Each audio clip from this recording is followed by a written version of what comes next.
Have you ever looked back at how far you've come and thought to yourself, man, there must be someone out there looking out for me? You're right, there is. That someone is God, and He's always looking out for you. This is how I know that no matter how bad things get for you, it will never be your end. Because there's someone out there on your side. There's a big guy up there who has got you. I know that because God has got you, the situations around you right now cannot destroy you. I know that even though you may have hit a rock bottom right now, you will bounce back. You might be thinking to yourself that there's no way outside of your predicament.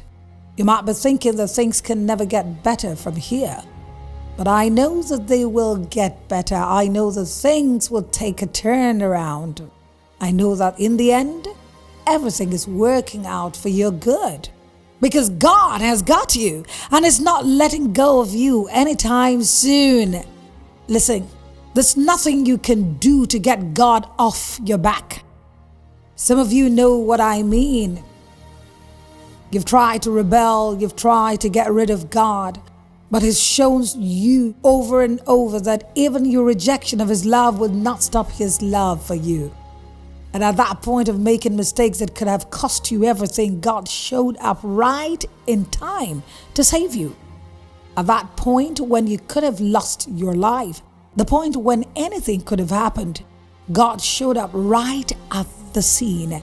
And you thought to yourself, has He been following me all this time?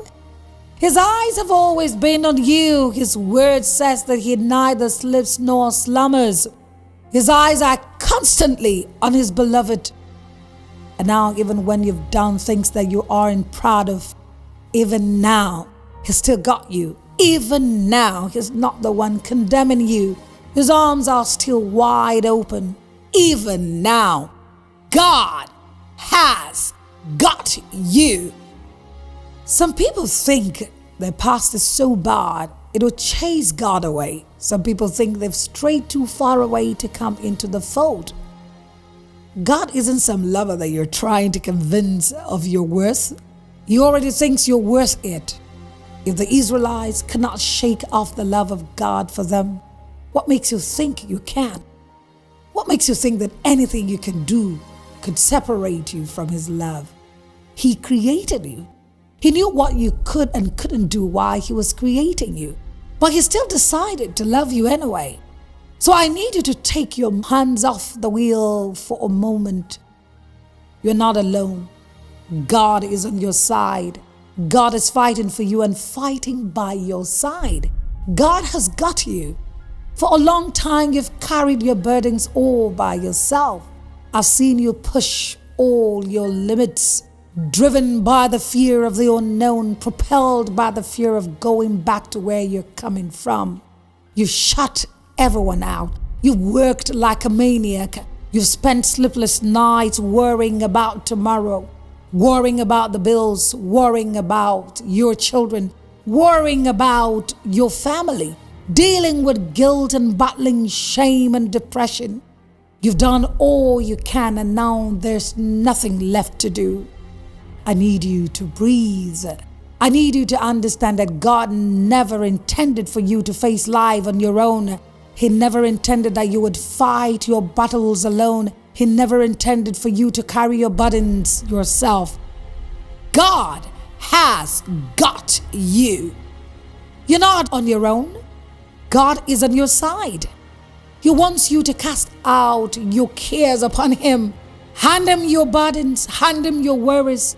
He wants to take care of you. You don't have to fight on your own. You don't have to face the world alone, even if the world deserts you. God will never do that. He's got you for life. It doesn't matter how grown you get. You would always be His child. You would always be His own. He's your Father. And no real father abandons his own. When a baby is just beginning to walk, at some point the parents stand at a distance away from the child, waiting to see if the child would walk towards him. At that moment, it appears as though the child is unaided. The parent is cheering on the child, reminding the child that he or she has got what it takes. The child may waddle a few steps. He or she may stumble. But when the child is headed for a fall, that's when you realize the parent has been on a standby all along. And this is how life is. At some of your lowest points, the points where you think you aren't getting it right, the points where you think you have disappointed everyone and God is furious with you, it turns out you've only stumbled at those points. You're just learning how to walk. If He hasn't swooped in to save you yet, maybe it's because He believes you've got what it takes to handle that season. Maybe He knows you're stronger than you think you are. Maybe He knows that there's gold at the end of that fire. Maybe He knows that the fire you're in right now won't consume you. If God hasn't saved you from that situation yet, then He's still writing the story.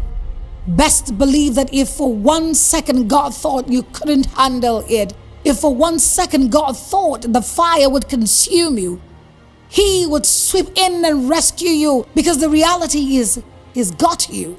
God has got you, and there's nothing anyone can do about it.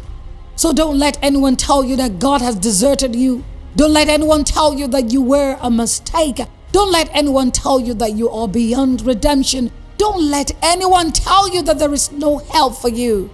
And at some point in his life, they told David God has deserted him too. They told him God has abandoned him.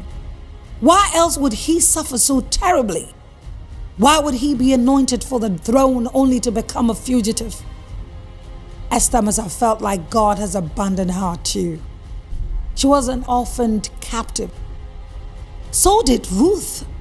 She lost the husband of her youth, and she lost their home. How did she move from a joyous young bride to a widow with nothing? It must have seemed like God abandoned her too.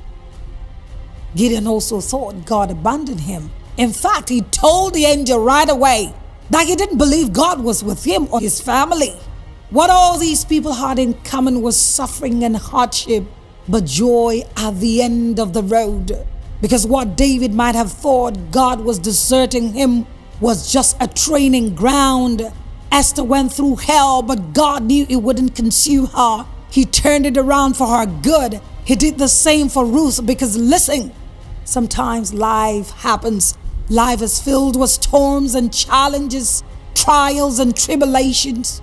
God never promised that we wouldn't have trials and tribulations. This is a world of free will. Men kill other men because they feel like it. People wreak havoc because they've made the wrong choices. If God enforced His will on everyone, we would have a world free from chaos, a world with peace, love, and joy. But that's not how it is. God gave us free will. God gave us right to make choices. And unfortunately, some of the choices we make have devastating consequences. In spite of all this, God made a plan. He promised that regardless of what happens to you, all things would work together for your good.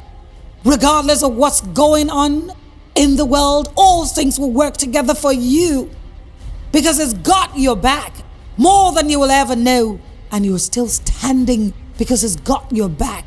So hold on. That thing isn't going to break you. It's not going to destroy you.